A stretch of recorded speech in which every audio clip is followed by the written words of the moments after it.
From the heart of Dubai, where tomorrow is being built today, to the world. Welcome to the CTO Show with Mehmet. Here, we redefine technology and reimagine possibilities. With Mehmet, delve into the riveting realms of AI, cybersecurity, and digital technology.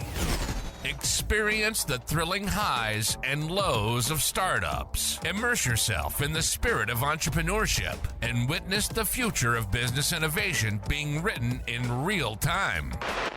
Now, without further ado, let's tune in and explore the future. Hello and welcome back to a new episode of the CTO Show with Mehmet. Today, I'm very pleased. Joining me, my friend Allan Abbas from Dubai. Right, Allan? You're in Dubai now. So the way I love to do it is I keep it to my guests to introduce themselves. So tell us a little bit more about you, your journey, and what you're currently up to, and then we will start the discussion from there. So the floor is yours. Sounds great. Thank you, Mohammed, for being on the show. Like you said, I am in Dubai. I'm actually born and raised here, but we're in the process of transitioning to Saudi, myself and my co-founder, because we co-founded Mflex a few months ago, trying to make car financing in Saudi easier. And to give you a bit about myself, since I was in high school, I was so astonished that I can make money giving things to people, or what's known as selling. And I still can't believe that it works. So I love selling stuff. I love building systems. I spent most of my career at Amazon, from operations, starting in the warehouses, picking and packing, to leading teams, to launching warehouses, to managing supply chain of countries, and then moving to product management, designing things internally for Amazon. But my love is for building stuff, and no matter how well things get at Amazon, I always feel myself longing to just quit and do something on my own. And that's where we are today. And it's very great to have you here today, Alan, on the show. Um, One thing that stopped me, like, you always had this, let's call it the itch to go out and build things and give to people. So now you decided to go in your current startup with something very different, right? So it's like uh, something related to fintech, right? So why this rather than any other thing? Because I'm sure your experience with Amazon, and I know like you had a startup before, also before, which was in sports tourism. So why this time you decide to pick? So I would like to call it or ask it in a way like, what was the aha moment? Like, okay, we need to go and sort out this problem. No, great question. And you're right. I started by training. I'm a civil engineer. By experience, I'm in operations and then program management and then product. Um, but I've always done things that I love. And the sports tourism company was simply because I loved sport. I was watching it. I was helping people plan travel to the World Cup. And that's how the idea started. Like, why don't I just make a business out of it? And something similar happened in the last few years. So after spending a few years at Amazon and, getting what's supposed to be a great salary and then quitting and doing something, I realized I have nothing left out of the great salary that I thought I had. That's when I learned financial management and the value of actually educating yourself. So that started me going through the rabbit hole of learning about personal finance, investment, stocks, all the things you would study in an MBA. I never got exposed to those things. And coming back to the region, I think the aha moment was realizing that fintech is currently less than 1% of the total banking market. And in mature markets like Canada, the US, and the UK, it crosses 15%, sometimes as high as 18.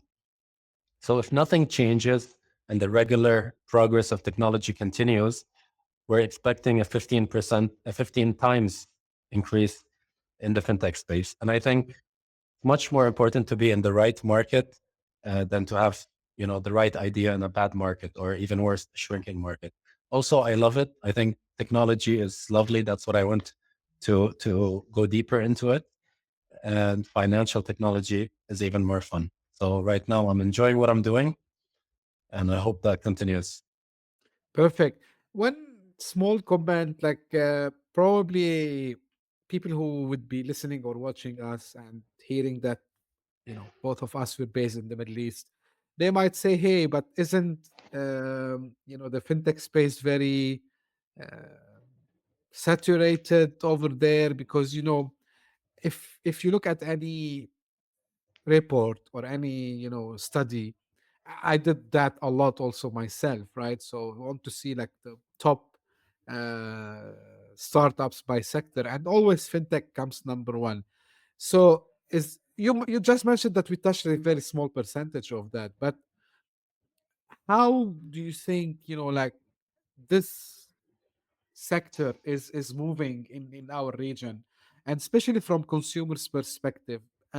What are like some of the factors that you think also are encouraging both the consumers to accept these new products, and at the same time maybe the whole ecosystem that is driving this? So if you I would love you to explain this. I know you have the knowledge, Alan, about that, because the goal also is make sure we represent, let's say, the region in the best way we can, you and me. So if you can like give us like this holistic view about the fintech and the whole industry in MENA region.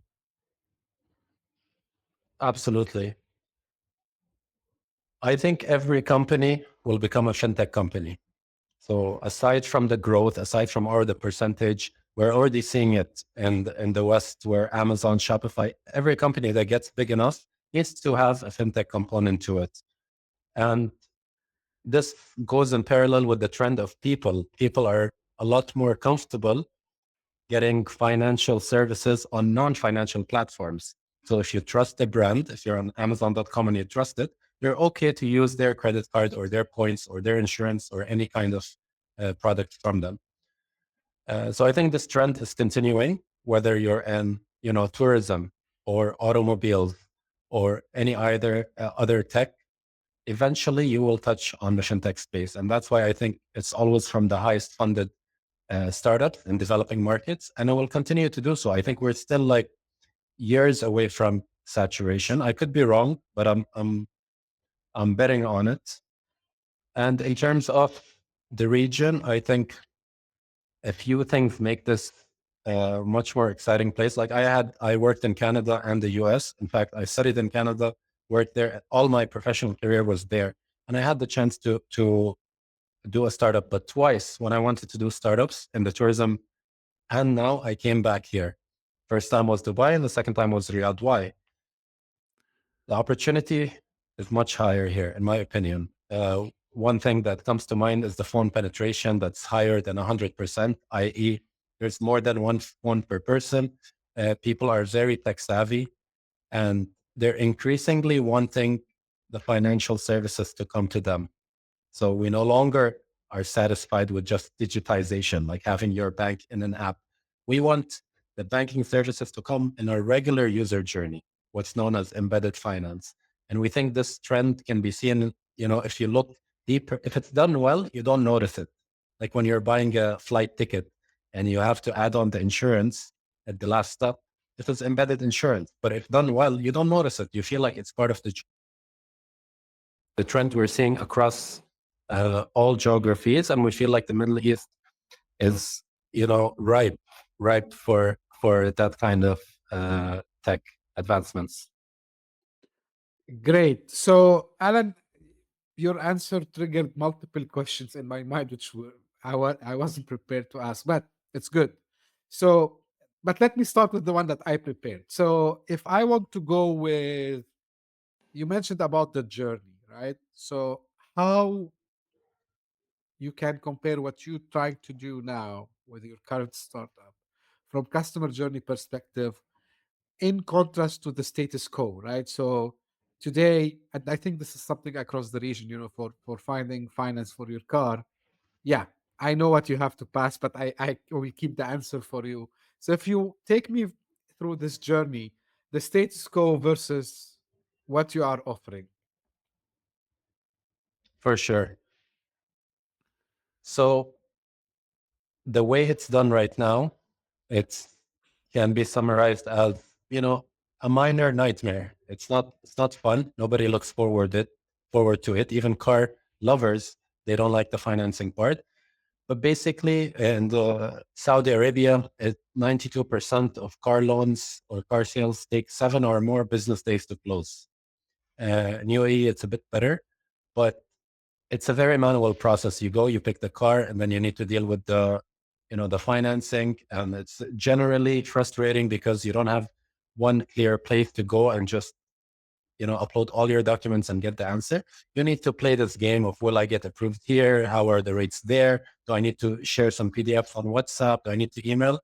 It's just, I wouldn't say a broken process, but it's not fun and it takes a while. These inefficiencies can be seen across the value chain and they impact car sales, they impact the customer, they impact the lenders themselves. So everyone has room to gain by improving this. So this is how it looks like right now. 7 to 10 business days, frustrating. It's not transparent. And a lot of it is manual work. You need to interact with an insurance, a banking broker or a lending specialist. And you might need to go physically into different banks, give them your stamped salary certificate and things like that. What we envision is making that process less than 90 minutes. And we think, people have accepted the way things are, but it doesn't need to be this way. In the last 5 years, we got so many advancements like the open banking infrastructure, like banking as a service, like the ability for people to consent to have their banking information shared. So these technologies are what we're counting on to be able to streamline the process from A to Z, from 7 days to 90 minutes. And I wish if maybe some other time I can show you the demo, but in the next few weeks, we'll post it online and you can actually try it for yourself. And I think, especially in Saudi, the moment you ask, how was your last car buying experience? Their face was the best market validation for the problem we've ever seen. The moment, even you're not in Saudi, and I think you can tell us a little bit about your experience. I would love to hear it. Yeah, definitely. And there's nothing that comes, as I say, music to my ears, like something that saves my time, less frustration, smooth process. It's music to my ears. You mentioned something few moments ago, which I don't know if it's coincidence or or maybe we are same mind. I'm sure we are same minded people. You mentioned that every company has to become a fintech company. So at some stage we were saying like every company has to become software company, if you remember. And then now you're saying fintech company and also AI company, right, Alan? So now tell me or walk me through how are you currently utilizing AI and how do you envision, this merge of AI plus fintech would have effect both on, what you're offering today and in the general term of fintech. Absolutely.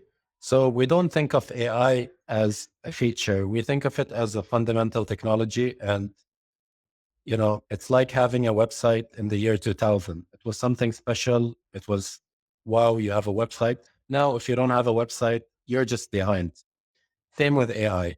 And let's say in the next 5 years, if you're not integrating the technology available to you with AI in your processes, your business is going to suffer. Your effectiveness will suffer.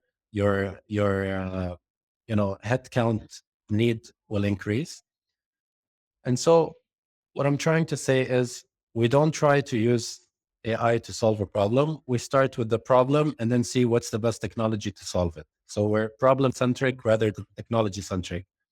But then you realize that AI is a really damn good technology because you can use it for credit analysis. So it helps make the credit analysis better. It helps us match the right lenders to the right applicants because not all banks will fund everyone and not everyone should apply to all banks. Um, we use it in a few other ways also to streamline operations internally, but this is how I think of it. And same thing you said that every company has to become a software company. I think that's very true. And in 20, 30 years, we're going to say every company, has to be able to, I don't know, you know, deal with agentic AIs on a mass scale. And I think it's a regular evolution of technology. You have to use what's out there or you won't be competitive. Right. One question also, which is I think will be beneficial for people who might be having maybe some question marks. Now, any vertical or any specialization like fintech, health tech, you know, you have some regulations, you have some extra uh, measurements that you need to be following.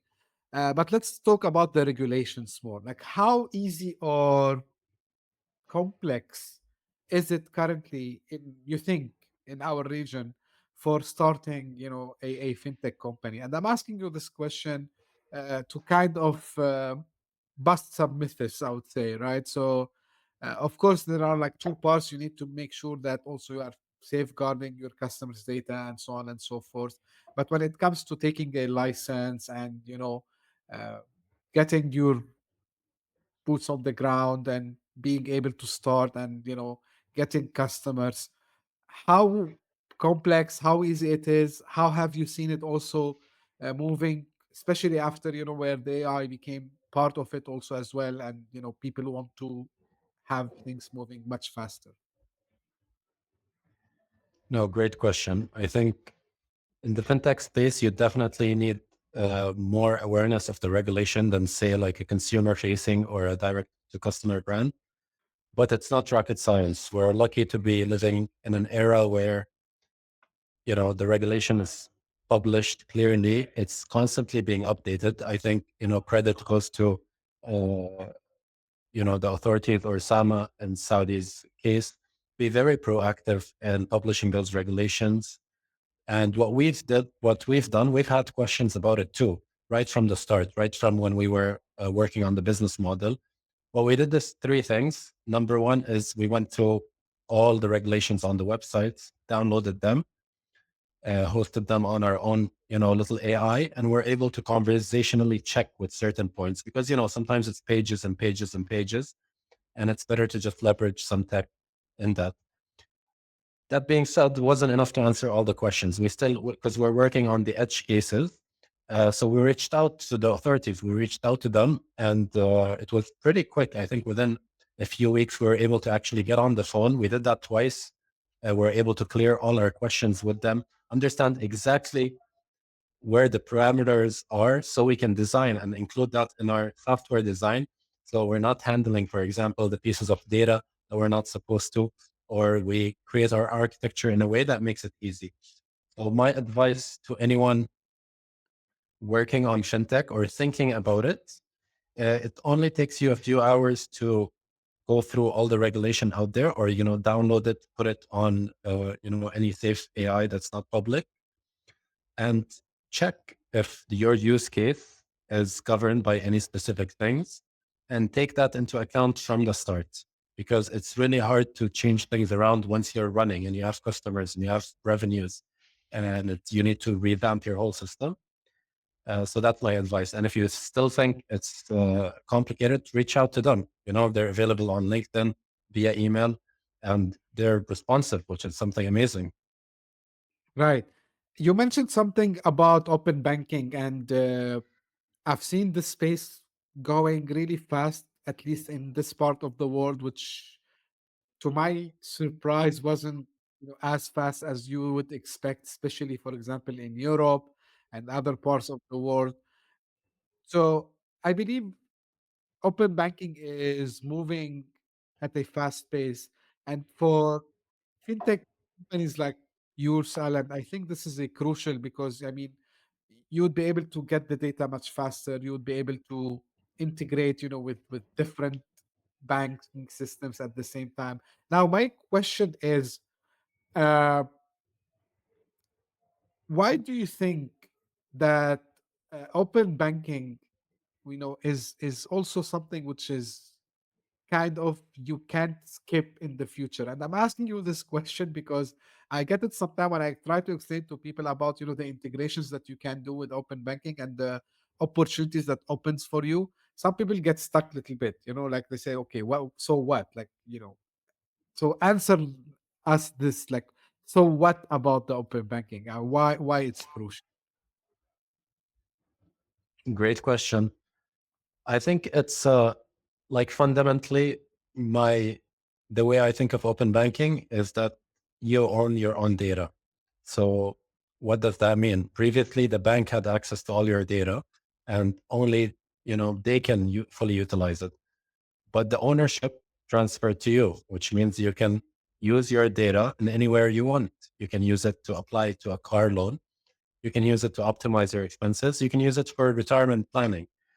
So I think what's magical, or what open banking unlocks, is the ability to fully utilize your financial information, which was previously not easily possible. Of course, you can request everything from the bank and download it and try to analyze it, but now you can leverage other tech. Okay, there's a company that does budget analysis, consent. They take all your data safely, analyze it, give you the results. So I think in terms of why it's a big deal,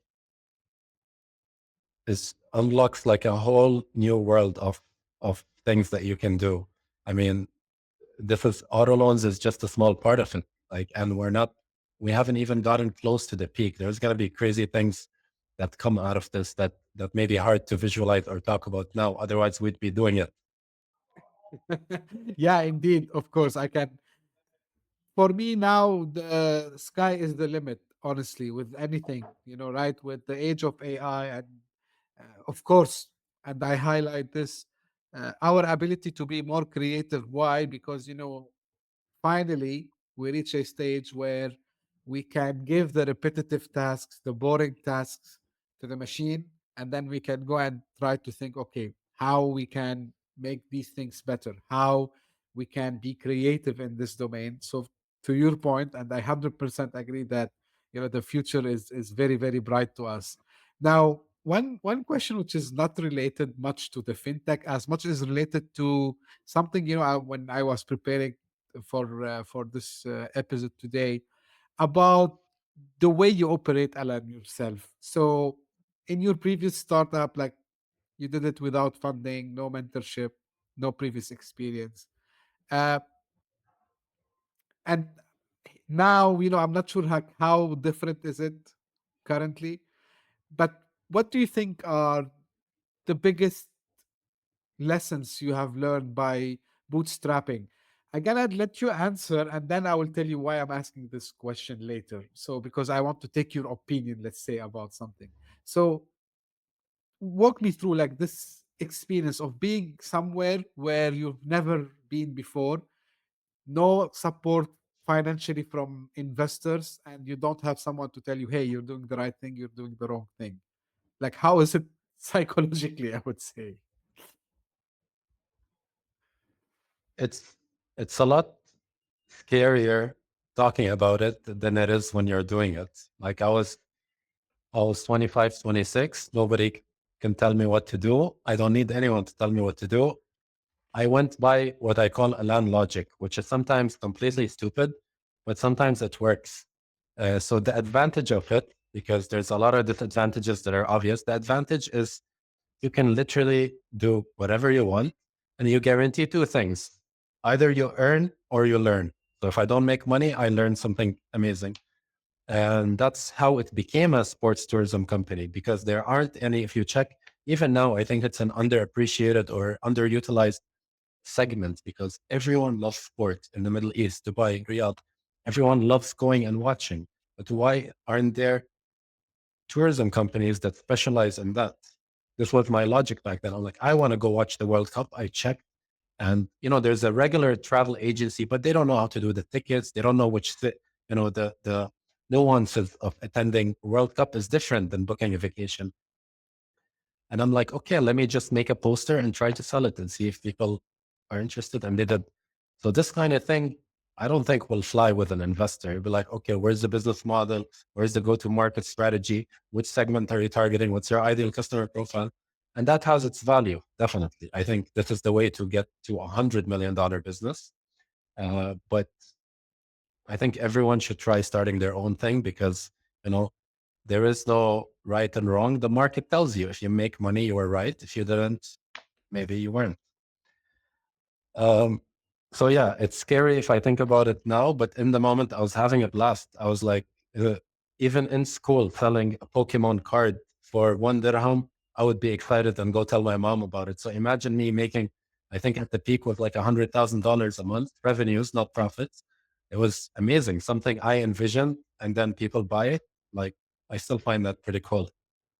Nice. Now on the bootstrapping part, and not seeking some investments, uh, is this the route that, from your experience, you advise founders to take? Because some of the founders, especially I think the first time ones, they would go out, and I can't blame them. I'm not saying this to say they are doing something wrong, but I'm taking an opinion of a second time founder, I would say, Alan, with you. Um, the route today for success, and I know sometimes if you need to scale things, because some people, I see this debate on LinkedIn sometime, all the time. No, you should go bootstrapping all the way. No, you have to go and seek some investment, maybe from angels first and maybe VCs later. But in your opinion, and now you're doing it the second time, what do you think is the balance here?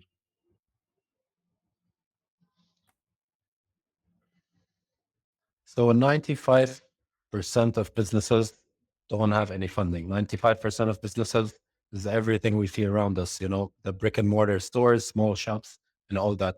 So most business by default, for most of the time, you just need to create value and charge a little bit more than it. So you have a margin.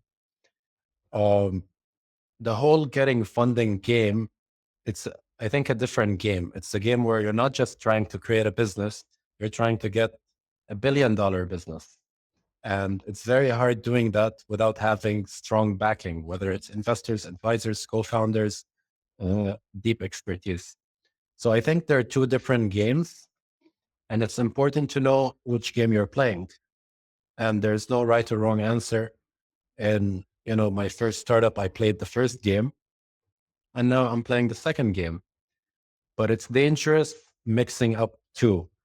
If you're, aiming to have a good salary and, a well-balanced life, and you're satisfied with being, the only person in the business, then you shouldn't play the second game because that's not the game. So I think the first step is to know which game you're playing. And if you're playing the second game and you want to make $1 billion company, you're going to realize when you do your planning, when you try to go to market, when you run the math, you realize, okay, I actually need some capital. And to actually go and get the capital, you need to prove your model. You need to do a proof of concept, or you need to get some initial traction.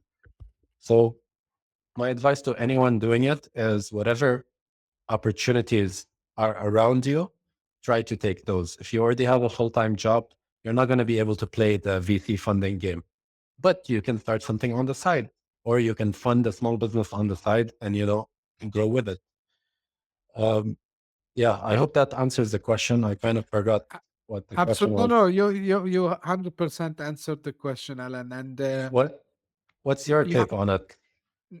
okay. Uh, it's not like because you are my guest today. I agree with you, and I turn that to your goals, ambitions, and your passion in this life, right? So the first model you talked about, and again to your point, and I agree 100%. There is no right or wrong answer here. What people nowadays they call it the lifestyle business, right? Mhm. So maybe it's like you have a company, uh, you offer something people on a SaaS model, or service model or whatever, and you have this revenue coming all the time, and you're happy with it, right? Because it doesn't only cover your day-to-day life costs, but also like it leaves you with a possibility to be living a nice life, I would say. and you say, okay, if I'm doing, let's say, 2 million ARR, I'm very happy with this. Nothing It's wrong, amazing. right? Now, the other, but after meeting a lot of founders, and I'm lucky enough, some of them, they were on this show, I discovered, like, it turns out it's something, I'm not sure, like something which comes from their personality. It comes from the experiences that they had in their lives, maybe during their childhood. I don't know, maybe some major events happen. So they start to have this idea, and believe me, and I'm saying this to the audience also, it's not because they want the $1 billion tag. It's not because they want ring a bell on one of the stock exchanges. These guys, they became motivated. They are like different kind, right? So they want to be part of something big. They want to leave legacy, let's call it. They want to change lives. So this is why I tell people there's nothing wrong of choosing the first one, to your point, and there's nothing wrong of choosing the second one, but the second one is much harder. Let me tell you this.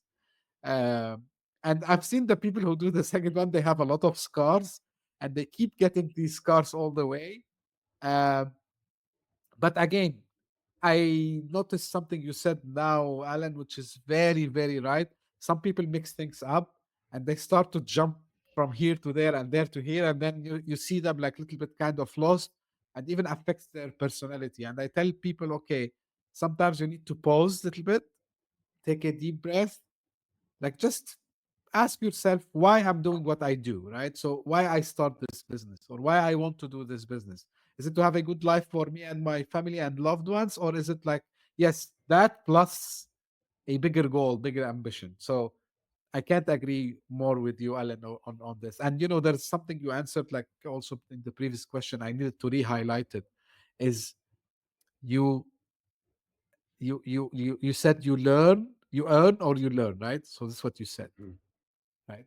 So Exactly. this is because I always, people ask me, okay, how do you see your failures? I say I don't have failure word in my dictionary. I have only, success and learning. Because if I do something it doesn't work, that doesn't mean I failed, right? It's just I tried something that looks. It turned out that it's not the best way to do things. And this is why I tell people about pivoting, changing. It's normal. Like, it's part of the life. Now, you just out of curiosity, also, Alan. You've been into Antler program, right? And it's one of the biggest global accelerators. So, how was the experience like? And do you advise people to go through it? It was amazing. I've never lived and, and worked 24/7 with builders, people who want to build shit, and, people who have bigger ambitions than me. Usually I've had this issue or situation where I always try to start businesses with the people I trust because they're around me. We know them. And I do think business needs to be built on trust. But oh my God, being surrounded by builders is so much fun. Like it doesn't feel like work. You do the work, right? But then you're discussing this new business model. Then you're learning this new AI tool. And all of them, by definition, if you're trying to start $1 billion company, by definition, it's going to be something either new or sophisticated or mind, expanding. It's different. You want to, okay, lifestyle business is amazing, but you can replicate one of the 20 existing proven models, e-commerce store, SaaS model, whatever it is. But being around people who, when they told me what they wanted to do, I was like, are you sure you want to do that? That's a bit crazy. That was a really nice feeling because I'm usually the crazy one. So I loved being surrounded by those people. And again, going back to game A or game B, if you're playing the lifestyle small business game, I love it. All the power to you. Don't go to Antler. It's not that game. That's a different game. Read up on it. If you're playing game B, which is $1 billion business, and you want some of the best investors out there backing you with some of the best people, by the time you get to this program and you start, you're sitting with, in my case, it was 70 people out of 8,000 applicants that applied from all over the world. And halfway through the program, I told my wife, even if the program ends today and I don't get any investment, just the people, just my roommates, my two roommates that I lived with, they were worth, the benefit. Like I feel like I got my money's worth. So I definitely recommend people get familiar with it because you will hear about it, whether your friend is going to go or a company is going to come from it, get familiar. And if you're thinking about getting funding and meeting these kind of people, even if you haven't found it, try to get into it. Highly recommend it. Absolutely. Absolutely. And this is also the feedback I heard from some people who also were accepted either here locally. I mean, because Antler, they started to operate uh, in our region, in MENA region, and also the people who enrolled in their program in Singapore and other part of the world. So actually, they use the same phrase, like just meeting these people there, like it's worth. And it reminds me, because sometimes people asks me, okay, what is it for you in running this podcast? It's not a business, it's not your main thing. I said, guys, meeting awesome people like the ones that I meet, you can put a price tag next to it, right? Like uh, you make like long life friends, you see the best minds in you know the region, and in what they are doing. So absolutely, I can really relate, although like I've never been in an accelerator program, but I can 100% relate to what you're saying, Alan. uh, Alan, if I want, because as we're like closing or like coming to an end, but before I let you go, I would say I still have like a couple of things to ask you. uh, Entrepreneurship in our region, uh, do you think we are going any soon reach a phase where we can say, hey, we are not only building for the region, we are actually going to build something that goes global? The reason I'm asking you this, and you've been in Canada, and you've been to the US also. One thing that we keep discussing, we are so excited about, and I had just a meeting today with someone who are discussing this. So we see the talents, people, smart people like yourself, a lot of other people, and builders, to your point. But we see the thing stops with the region, and we don't see them trying to go global. And this is kind of having this question mark with all what is happening around us. When we gonna see the MENA region on really the global map of not only, yes, we have money because of all the support coming from the government, but also becoming really a rival to the other big spots in the world. So, and one of being yourself one of the entrepreneurs that is building currently with your co-founder and your team. Tell us, give us some hope when we might see something like this.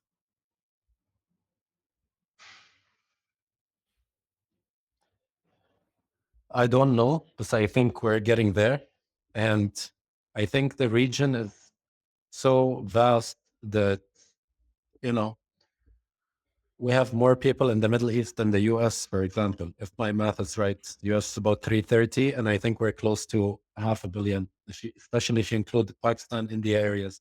So I think building like something like Kitopi or Korean that's expanded to the Middle East area, it's already at the scale that some of the big companies have. Of course, we're not quite there yet competing with them, but I think it's just a matter of time. I think, and I'm hopeful we're going to witness it in the next few years. Um, but I really don't have very strong, you know, like personally, the startup we're building, I'm completely satisfied if we're able to operate in the Middle East and the surrounding regions, and we never go to North America. It's still going to be $1 billion business. And Yeah, uh, sure. yeah, Yeah, absolutely.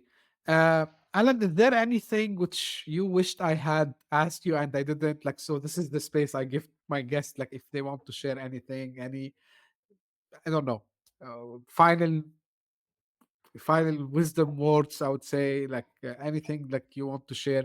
And of course, what I ask my guests at the end is to tell us where we can get in touch and find more about what you're doing. Of course. I want to ask about your favorite fruit. I'm always curious to know which fruits you like. Me, Apple. Why? I don't know. Since childhood, there's no reason. Okay, I think it's the first time I get an apple. Interesting. Okay, mine is mango, and a lot of people answer mango. But yeah, thank you. No, this has been fantastic. Thank you for doing your homework, preparing. Thank you for the opportunity to be here and share the stage and also talk to your audience. In terms of wisdom, I have none to share, but I'm happy to advise if anyone has any questions. If you're watching this and you hear something I said that you want to find out more, or you think I'm wrong, find me on LinkedIn, Allan Abbas, and let me know because I'd love to improve. And yeah, I'm sure my link will be in the bio. Good luck to everyone out there and fail more. I know Mehmet doesn't like to call it failure, but I've just like go and try to fail more because sometimes Yeah, you'll fail at failing and you'll succeed. absolutely. Yeah, of course, we have to still use the word fail. Like, okay, I'm not that strict, but yeah, definitely. Um, Fail fast, fail more. Also, I would say. Um, so this is. They might say, "Hey, yeah, you're copying some Silicon Valley term." Yeah, but it turns out like this is what made the Silicon Valley great, right? So because I think one of the things we need to accept, which we were not very great, but we started to get great as, is always to shame, talk in the back when someone try to do something and they fail. But actually, we should first be beside them. Second, try to let them also understand that, hey, this is not really failure. This is just learning. To your point, Alan. And yeah, and thank you for sharing your experience and your ambitions also to build this great business that you are doing, Alan. And I'm always, and I think I told you this before when we met the first time. I'm always, like my heart become like very, it's like pumping very fast. Why? Because we have someone in the region, talented, knows what they want to achieve, like yourself. This makes me excited. Like it get hope, I would say, to us. So thank you very much, for all what you're doing, and thank you for being here with me today. And yes, you were right. Like people will find Alan uh, LinkedIn link in the show notes if you're listening on your favorite podcasting app, and if you are watching on YouTube, of course, you will find it on YouTube's description. And this is how usually I end my episodes. So guys, if you just discovered this podcast by luck, thank you very much. I hope you enjoyed it. If you did so, please share it with your friends and colleagues. And if you are one of the people who keeps coming again and again, the loyal fans, thank you very much for you, because all of your support, because all what you do in the background that I don't know how you do it, guys. We are managing for the first time since 2 years to get in the top 200 Apple podcast charts in multiple countries, which it's a first. So Jan was good, Feb was good, and I'm sure like also March is gonna be good, and April also as well. And also because of the support and the loyalty that you showed, the CTO show with Mehmet is considered as the top 40 most listened business podcasts in Dubai, which is also a honor that I have. And thank you very much for being so loyal. And please, please, please, if you need me to enhance anything, something you don't like, something you like, I would love to hear about it. So thank you very much for tuning in, and we'll meet again very soon. Thank you. Bye bye. Hit that subscribe button, share the show with your tech savvy friends and fellow entrepreneurs, and leave us a review on your favorite podcast app. Your support means the world to us.